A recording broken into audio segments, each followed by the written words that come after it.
You ask Tiger to solve. This deals with linear equations with one unknown. The final result is a equals 10/27. Let's solve it step by step. Simplify the expression. Expand the parentheses. Multiply the coefficients. Simplify the arithmetic. Expand the parentheses. Simplify the arithmetic.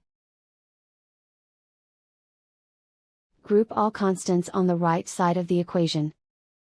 Subtract 10 from both sides. Simplify the arithmetic.